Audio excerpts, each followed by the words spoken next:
Pour la deuxième partie qui concerne SDL et en particulier la partie qui concerne le dessin d'un ensemble de rectangles dans une interface graphique ou bien dans une fenêtre générée à l'aide de SDL, nous allons maintenant essayer de dessiner dans une interface graphique des rectangles suite à chaque clic de la souris. C'est pour cela, dans un premier temps, il faut bien sûr commencer par identifier le clic de la souris. Dans la démonstration précédente, nous avons déjà montré comment détecter les événements d'enfoncer une touche de clavier, c'est-à-dire nous avons utilisé le type ou bien la structure SDL Keydown. Maintenant, nous allons utiliser une autre variable de structure. Il s'agit de la variable SDL mouse, c'est-à-dire SDL mouse bouton down. Alors si c'est elle qui égale ou bien notre type window event, bien sûr window event point type égale à une touche ou bien à une touche bien sûr à un bouton de la souris enfoncé. À ce moment-là, nous allons faire le traitement pour dessiner un rectangle. Alors ici, dans un premier temps, nous allons tout simplement afficher les coordonnées de la position dans laquelle nous avons cliqué. Il s'agit bien sûr de deux entiers. Alors nous allons les imprimer et retourner à la ligne à chaque fois. Bien sûr, les imprimer à la partie console. Alors ici, pour récupérer la position, nous allons utiliser notre variable window event point exactement bouton et point x pour l'abscisse, et pour l'ordonnée nous allons utiliser y. Alors maintenant, si nous allons exécuter notre application,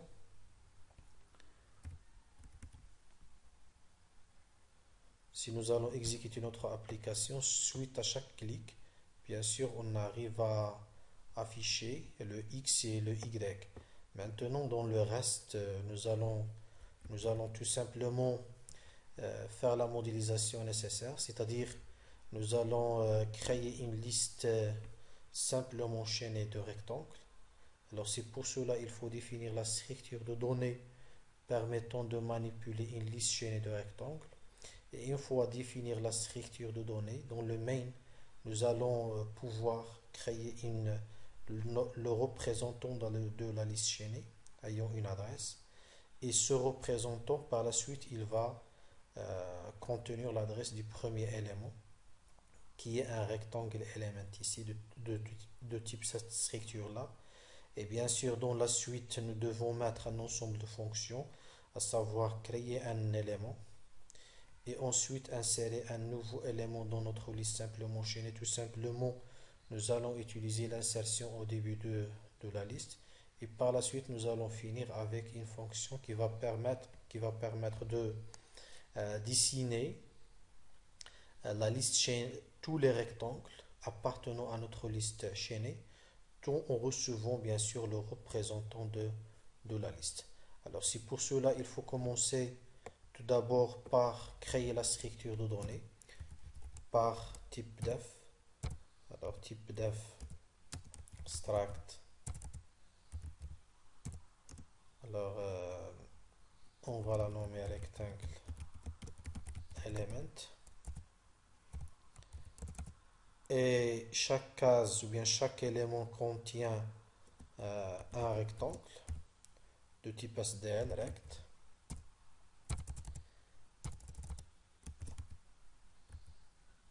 Voilà. C'est une adresse tout simplement qui s'appelle rect et contient bien sûr un suivant. C'est une adresse de type struct rectangle element. C'est l'adresse du suivant. Bien sûr, notre type que nous pouvons utiliser celui-là et bien sûr finir par un point virgule. Maintenant, nous avons créé la structure de données. Dans la suite, il faut mettre en place la fonction nécessaire pour créer un élément. Alors ici, cette fonction, elle doit retourner une adresse de type rectangle element. Alors on va l'appeler create rectangle element, qui reçoit tout simplement en paramètre un SDL rect. C'est une adresse d'un rectangle. Et bien sûr, on va créer la case concernée, c'est-à-dire créer tous les éléments et retourner l'adresse. Alors là, nous allons utiliser ce type-là. On va l'appeler notre new element. Normalement, il faut lui allouer l'espace mémoire.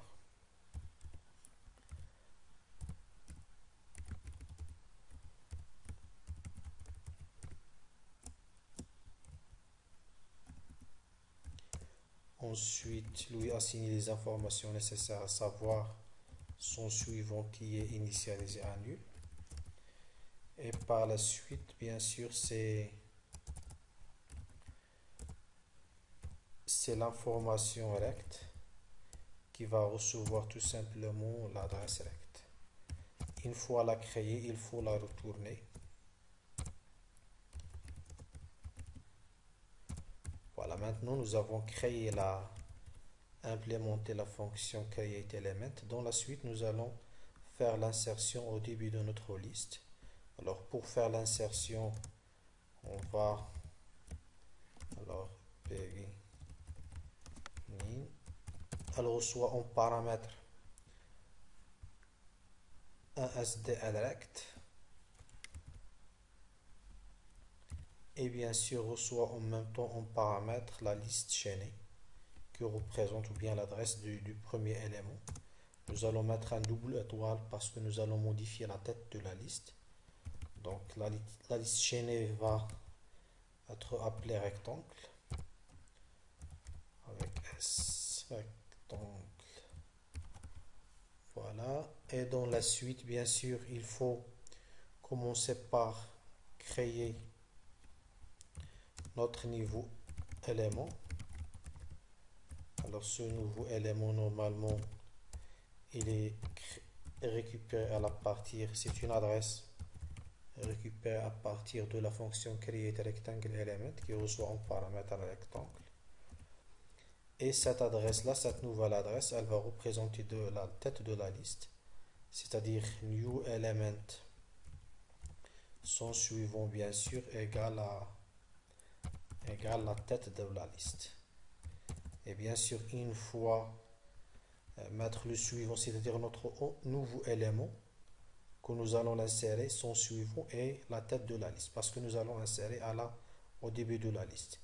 Et maintenant, nous allons modifier le représentant, c'est-à-dire mettre le représentant va être notre nouveau élément. Alors, pour plus d'informations concernant cette partie-là, il faut voir déjà la partie qui manipule les listes simplement chaînées et la liste simplement chaînée en particulier des outils qui sont déjà publiés sur YouTube. Voilà. Alors maintenant nous avons inséré au début. Qu'est-ce qu'il reste? Maintenant il reste à afficher ou bien à dessiner l'ensemble des rectangles. C'est une fonction qu'on va l'appeler draw rectangles qui va tout simplement recevoir la tête de la liste. Elle va recevoir rectangle element. Et bien sûr, pour pouvoir dessiner, il faut qu'on a le renderer. Bien sûr, ici, dans l'ancienne application, nous avons déjà dessiné un rectangle. Et pour dessiner un rectangle, bien sûr, à l'aide de SDL render field rect, il nous faut le renderer qui représente la surface dans laquelle on fait le dessin. Alors ici, dans Draw Rectangle, c'est pareil. Il nous faut, pour pouvoir dessiner un rectangle, il nous faut l'adresse de renderer. Si pour cela, nous allons tout simplement le passer en paramètre. Nous allons passer une adresse d'un renderer. Voilà, c'est une adresse. Alors maintenant, nous avons le renderer et nous avons les adresses des rectangles, c'est-à-dire nous avons un pointeur. Et bien sûr, le pointeur, il faut le définir. Bien sûr, il faut définir un pointeur pour parcourir toute la liste chaînée représentée par un rectangle. Alors ici, pour chaque pointeur, commençons par la tête de la liste. Et tant que le pointeur n'est pas nul, nous allons bien sûr aller vers le suivant.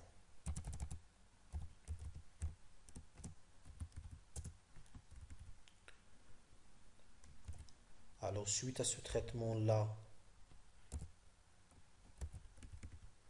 nous avons parcouru toute la liste chaînée.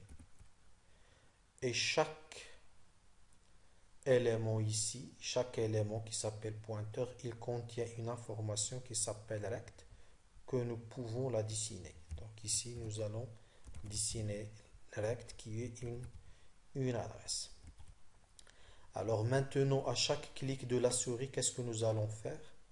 À chaque clic de la souris, nous avons récupéré les informations et nous allons créer une adresse de rect que nous pouvons l'appeler ici rect. Bien sûr, rect, il faut allouer l'espace mémoire.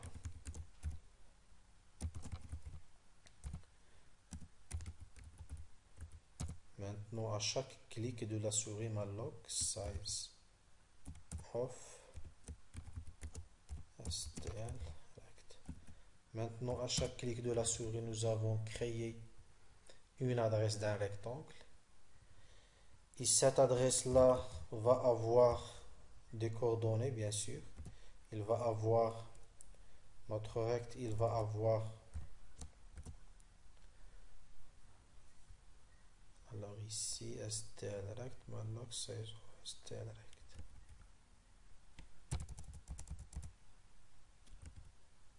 Alors pour voir ce que. Voilà, ici ça marche pas. Voilà. Alors rect flèche x égale la position cliquée pour x et la position cliquée qui concerne y. Alors maintenant nous avons créé notre rectangle, il reste juste à signaler sa hauteur. Donc nous allons mettre par exemple, nous allons mettre 20 et aussi pour la largeur, nous allons mettre 20. Alors maintenant nous allons insérer au début de notre liste que nous allons l'appeler rectangle. Alors ici nous allons créer une liste simplement chaînée que nous allons, c'est un rectangle element que nous allons l'appeler rectangle avec S. Et bien sûr, il ne faut pas oublier à l'initialiser à nul. Alors maintenant, c'est ça exactement. Et nous l'avons initialisé à nul. Ensuite, nous allons faire des insertions suite à chaque clic. Alors nous allons insérer au début de la liste. Insérer quoi? Insérer un rectangle. Une fois à chaque clic, faire l'insertion.